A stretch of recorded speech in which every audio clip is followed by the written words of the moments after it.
Welcome to Peninsula People. I'm Claire Mack. We've had a lot of weather lately. I feel very sorry for some of our residents because there have been some places that have been flooded, there have been some slides, and we are having a tough time in the county of San Mateo. There are many people who are 10 years old, 12, 13, who have never seen a winter quite like this. If you're in my age range, you've seen several winters like this. But for people who haven't been here a long time and people who are new to San Mateo County, they don't believe this weather because we had 10 years of drought.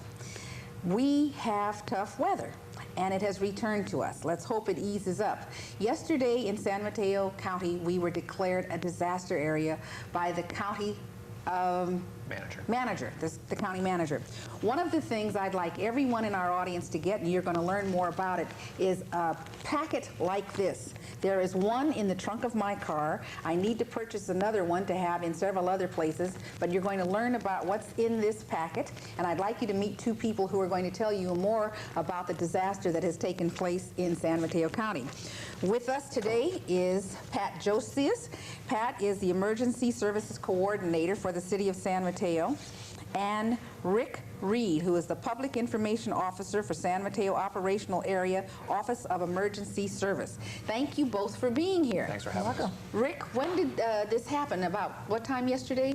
Over the past couple days, discussions were ongoing between the Office of Emergency Services Area Coordinator Kent Paxton and County Manager John Malpe about what are the damages in the 20 cities in San Mateo County and when would be a good time to declare. I think something that needs to be said about declaring a disaster versus not declaring a disaster is that I think that it's pretty obvious to all of us that people who've had flooding in their homes or businesses over the past several weeks have been actively experiencing a disaster. When local government declares a disaster, however, what we're saying is that we can no longer deal with the emergency as it exists today with our own resources, and it's time to ask for help.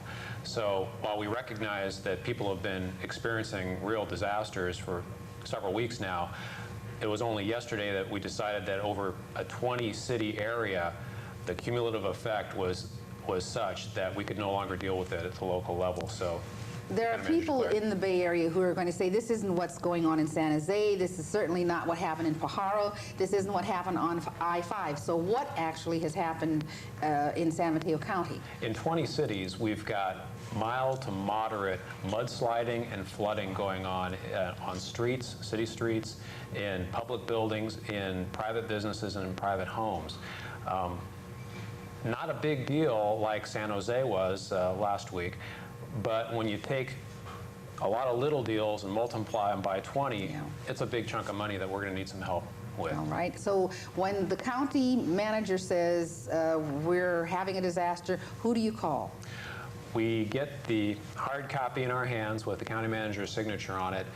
That is then forwarded to the Governor's Office of Emergency Services in Sacramento. They request that we be included in the gubernatorial declaration of disaster that already exists with several Bay counties in San Francisco Bay Area. That will be forwarded to the president and will be requested that we be included in the presidential declaration. When that happens, then it'll pave the way for federal and state programs that will provide disaster relief to individuals, businesses, and government. Does that mean a check? Does that mean the National Guard might come in and help me clear the water out of my house? Does it mean I can have Pat Josias personally come over and show me how to work one of these things? Well, Pat's been a tremendously busy person. You'll hear more about that in a minute. But if things do get worse, yes, it would clear the way for additional resources to be brought into San Mateo County to help us remedy the situation. And your first point is well taken about additional funds. Are we getting rained on as we speak here? There will be additional dollars available if the president says, yes, you are a disaster area. We'll have a number where people can call a little bit later in the show. That bothers me a little bit. When the county manager says this is a disaster, we have to wait for the governor or the president to actually say it. They're not out here. They don't know what we're actually going through. Well, that's true. And historically speaking, the Governor's Office of Emergency Service has been a tremendous ally to local governments in that they respond very quickly. We're expecting an answer from the Governor's office as early as today. All right. So it'll be a quick process. He better be on our side. He's running for president. Pat, I'm glad you're here. What have you been doing and what's been happening in San Mateo? Well, we're very fortunate in the city of San Mateo to have an emergency preparedness program for the community. And we call that program NEST. It stands for Neighborhood Emergency Services Team. We feel it's important to prepare for any emergencies like Rick has described that may happen to our communities, whether it is a flood or an earthquake or other kind of disaster. So we start at the grassroots, and we have a program where we train the neighborhoods to prepare, so that they will be able to respond as a group, as a neighborhood, having special responsibilities that we train them to, like search and rescue or damage assessment. We have a captain who leads them all. Yes. And I go out and I give these presentations along with other volunteers in the community. It mainly works through Neighborhood Watch, does it not? It works in conjunction with Neighborhood Watch. The police and the fire department work together side by side. My office is in the fire department, but we're part of the city of San Mateo, and so we work together. You know, I feel real bad because I'm the captain for my block, and I'm the worst captain in the entire city because I don't have time. Although I have my little kit like this, I'm sure the rest of my neighbors don't have this. How do we get them to know they need a kit like this? Good. Well, when I come out, or a volunteer that gives a talk on home preparedness, we have a list that we can give, and it comes in our program called NEST and the NEST booklets. And these two booklets are given to the neighborhood, one for individual preparedness and one for the captain. Inside of the booklet, it gives a detailed list of the items that you should put in a backpack. Whether you purchase one pre-made like the one you're holding, or you put one together in a book pack like the one I have in front of me, it's actually probably less expensive to put things together on your own. Then you'll be able to prepare yourself and have that backpack in your car, like you've mentioned, because you never know where you're going to be, whether it's at the store, the school, work. Your car is usually with you, so having a backpack there would be really handy. Yeah, I have mine, and it's blue trimmed. You know what I want to know? I know you have in here those light sticks. Yes. My pack is over a year old. Are they still good? Oh, those things. Yes. Light sticks last about 5 years. It's a flashlight. There is a gas leak, and it puts out light for about 12 hours. And we sell them as part of our home preparedness program, but vendors in the area also offer light sticks. All right. Let's talk about this one, because this is something more people can do than probably this. Well, inside of a backpack like this, we can have a variety of items that will help you to prepare to respond. One of the best items would be a wrench, an item that you can turn off the gas and the water, so that you can make sure there is a or neighbor and head out of the house, so that you're not looking for your toolbox or inside of your car. Another item that I feel is real important is a pair of gloves. Whenever we have a disaster, whether it's a flood or an earthquake, we need to be looking for either the victims or to get the items that are important to us out of our home. And we're sifting through broken things, muddy things. So having a pair of gloves to protect your hands is very important. That's been used. The rest of the backpack are items that are reminders that we need to be more prepared within our house. Oh, how neat. Because as an earthquake happens, things fall down on people. It is not a matter of the earthquake killing or hurting people. It's a matter of those unreinforced building things. So having some quake grip or different kinds of attachment clay underneath your pots and your beautiful china will keep those things from falling over. This lovely piece of thing is what you put around your water heater, is it not? That's right. Okay. That's a reminder that you need to have flexible pipes on the water heater, as well as prevent that good source of water from tipping over and losing it, let alone potentially start fire. And make sure that our water be kept to the walls in the sets and not allowed to bounce across rooms or fall over. Okay, this bookshelves. Yes, bookshelves, china cabinets. Clay for that good china that That's gets right. crushed and crunched during those That's things. right. This is a bungee type cord. This is a reminder that across bookshelves or storage in a garage of your chemical so they won't fall off and cause a hazardous material spill in your very own garage. Right. And then remember baby locks. When it comes to those cupboards, all of the dishes and items, food items that are in there can come flying out at you if you're in the kitchen. So keep them inside the cupboard by having a baby lock. One of the things I've never understood is there's this still across things. Wouldn't that be simple? That would be so smart. Claire, we should go market this. It would make a difference to have those items from falling down onto the ground, but I think it's easier for us to do. Is it a package? Well, we're on this side. This is a reminder when I go back over here, I'll go to this This is backpack. the most unusual wrench, hammer, whatever I've ever seen. I like this. Inside of your backpack, water becomes an extremely important item, usually small container they need. In a container, or even more preferably in a 5-gallon container, because it's usually a heavier plastic, is a very good way to store your water. Having it in smaller containers is very easy to carry, but it's more expensive to buy it in smaller amounts. It's important to have water because to cleanse water is the most important. And it's purifying water. If you do have water and you're concerned that it might be contaminated in some way, just a couple of drops of Clorox bleach in a gallon container of water will purify that water. A little bit of the smell of bleach, and you can drink it. And there are other kinds of purifiers too. So water is very important. Having a form of plastic bags for sanitation. Remember, if the water goes out, it's important that you also have a way to have toiletries done.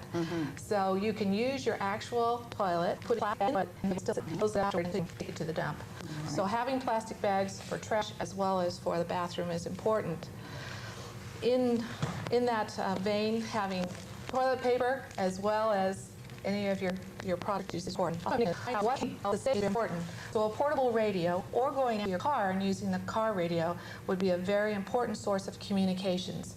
Many times we will tell a community to evacuate. They need to be tuned in. They need to find out what we are suggesting and what route to take for their safety. It becomes important. Although there are FM stations that will be giving information too. Right. And that's Rick's job here as PIO, Public Information Officer. I didn't realize why this was so heavy, but the majority of what's in here is water. It's water.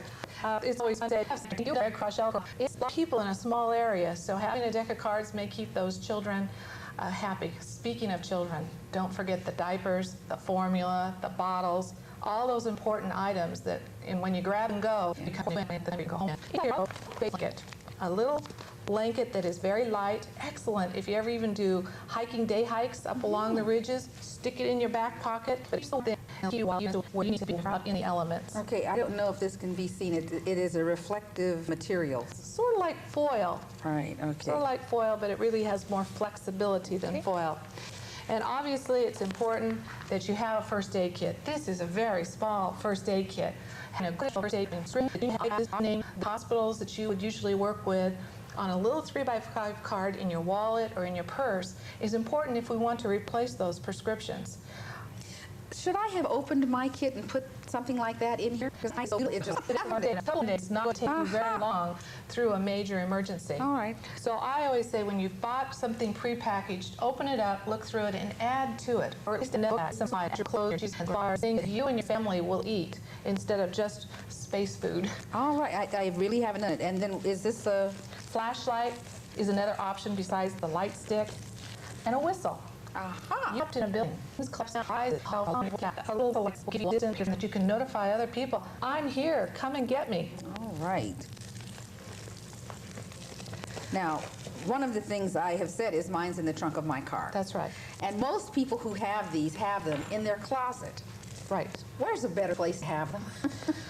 If you are speaking in your home, the best place is near the door. Not even my door. Another excellent idea is to use a trash can. A garbage can on wheels where you can put all your supplies in it and keep it away from the house in the backyard or a service porch. So even if the house collapses, burns up, floods out, you just tip your little garbage can and have and go, because when you have to replace all that, they're going to ask for all those government numbers and addresses and names. And having at least a photocopy, if not the original, is important to have. Pat, you know, I've been through the training. Need somewhere that you know it is, because you may not be able to get to your purse or your keys, and you may have all your emergency supplies in the trunk. So we want to make sure that you can find a key, be able to get into your car, get your emergency supplies, and maybe even evacuate out of the area. I was going to say I'd like to have my little hammer to break the lock on the trunk, but you know, let's face it, all the things that they do have been here from them. Yes. What I used to aid in CPR training. Yes. All this stuff is very important, but we want to do things, if you're going to do very few things, as you mentioned, we want to do things that are going to make the biggest impact. And we know that first aid CPR saves lives. Second, have a plan, have an emergency plan of some kind. Doesn't have to be fancy, something as simple as have during the and fire know how to do it. Who trains people how to use fire extinguishers? I see them for sale everywhere, but who knows how to use it? The city of San Mateo, as well as many of the other fire departments, offers training from our point that how to use it, and remind people that it needs to be filled on a periodic basis. You know, here we are. We're right in the middle of a problem right now. Most of us sit back and say, oh, you know, after this rain, people are going to run down to CPAT, they're going to run down to the hardware store, they'll buy the stuff up. They're going to take it home, put it in that closet. That's right. They're not going to keep it by the front door. It's not me, it hasn't yet. And so there is a certain level of denial, and it's hard business that we're in to keep reminding people throughout the year. And as part of that program, we have ongoing talks and presentations. And if I may mention one, we have items on display. Vendors will have things for sale.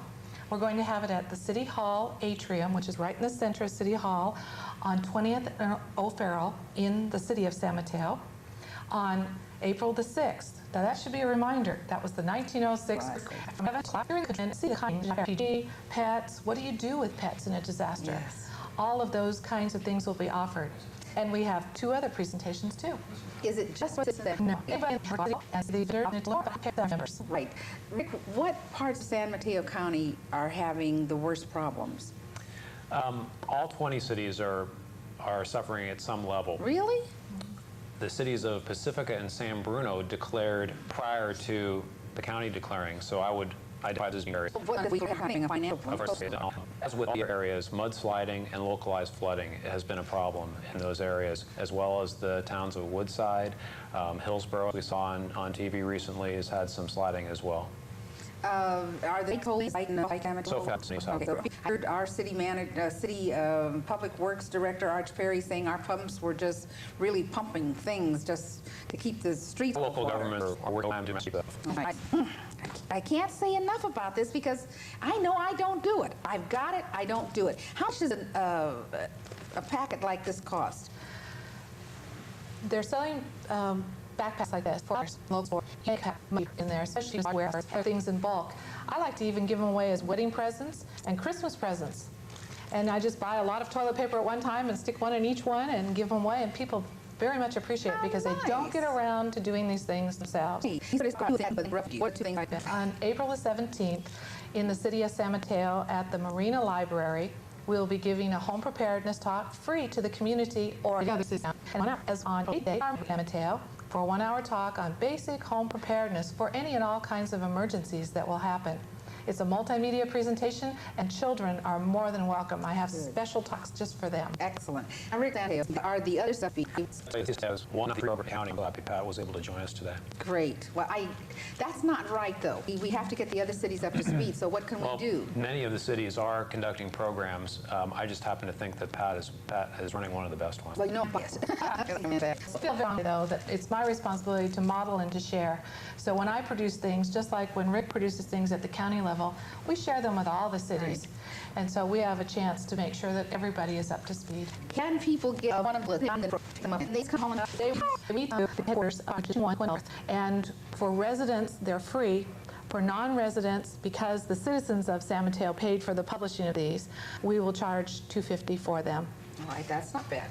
Let's put them together. It's the NEST program. It's for Neighborhood Emergency Service Team, and it's full of great information. I mean, the information in here is just so you can come from this. Do it again. 377-4668.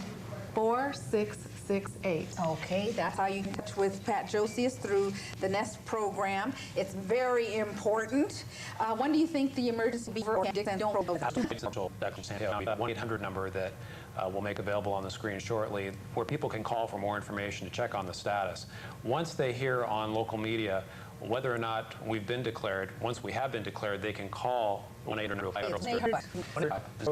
and once that to actually apply for the assistance. But nothing frivolous. This has to really be your house has to be flooded, or Well, I wouldn't put any limits on that. What I would say is that anyone who's suffered any damage as a result of recent storms should call the number to inquire about building.